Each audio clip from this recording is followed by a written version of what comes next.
lot to get to, but first we want to start with a case of bullying that turned deadly in Florida and one sheriff who is now taking a very strong stand. We'll talk to him in a moment, but first, here's NBC's Mark Potter. After investigating the suicide of 12-year-old Rebecca Sedwick for nearly a month, enough was enough for Polk County Sheriff Grady Judd. When a 12-year-old baby jumps off the top of a cement plant for any reason, that's a terrible event. That's a tragic event. Sedwick took her own life by leaping from a concrete silo tower on September 9th.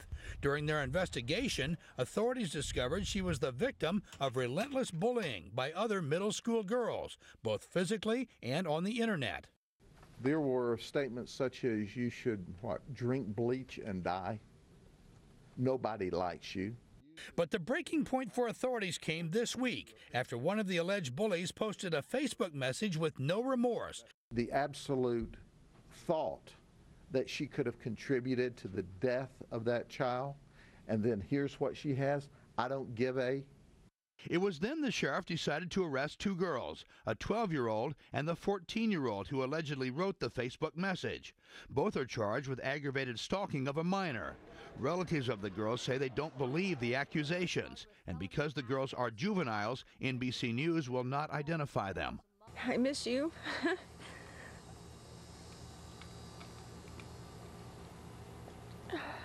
I hope you're at peace. Tricia Norman, the mother of victim Rebecca Sedwick, told NBC News she hopes the two arrested girls are rehabilitated.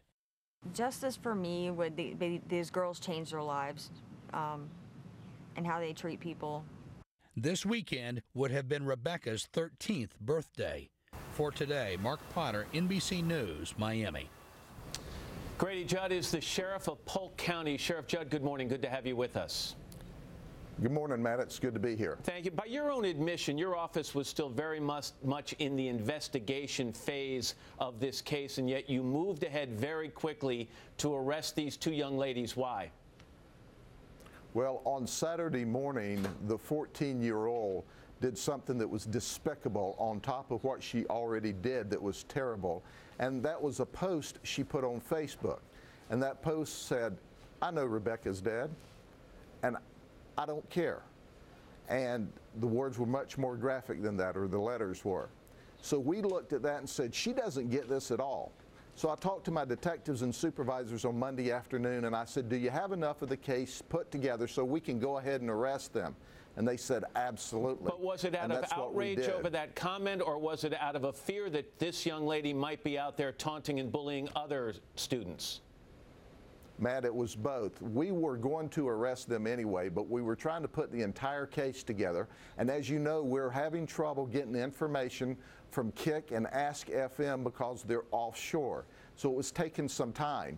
But when we saw that cavalier attitude, when we saw that despite Rebecca dying, jumping to her death, being bullied by this girl and another girl, and she's back on Facebook, she can be taunting and bullying another child. We're not going to accept that. And I want to just make people aware of the fact this young lady, Rebecca, did not take her own life after one incident. This went on for a long time. Her mom took her out of school, homeschooled her, moved her to another school, and then the bullying continued online. And Sheriff, the question I have for you is, how didn't someone reach out to this young lady? It seemed a lot of people knew this was going on. Matt, there was a lot of intervention. She was a very fragile child, and those words stung, and they hurt, and they depressed her. So despite the interventions that were tried, still, with all Mom did, the child had access to the internet and to the text messaging systems and to the social media. And that's how the bullies got to her. Mom actually physically separated them by moving schools, taking her out of schools. At the end of the day, though, they were able to get to her because of the social media world and the taunting and the harassing and the intimidating went on and on and on. And ultimately, she texted a friend and said, I'm going to jump, and she did. And I want to mention the 14-year-old that you have arrested, from what I understand, did not show much emotion at all at the time she was arrested. I think you used the word she was cold. And you've also said, Sheriff, that if you can find something to charge her parents with, you will do that. What charge would you consider? Well, do you know, right now there are no criminal charges that we can find. But if we could find a contributing to the dependency or delinquency of a child, we certainly would bring that charge, because I can tell you, the parents are in total denial. They don't think there's a problem here, and that is the problem. It's kind of like the apple doesn't fall far from the tree. That's what we have here. The parents are in denial, and they even let her have her Facebook access after she bullied this child and after they knew it. That's terrible. That's why we moved fast to lock their daughter up. This is clearly something that struck an emotional chord with you, Sheriff, and I think it will with a lot of parents. And I want to thank you for your time today, Sheriff Grady Judd. Thanks, Matt.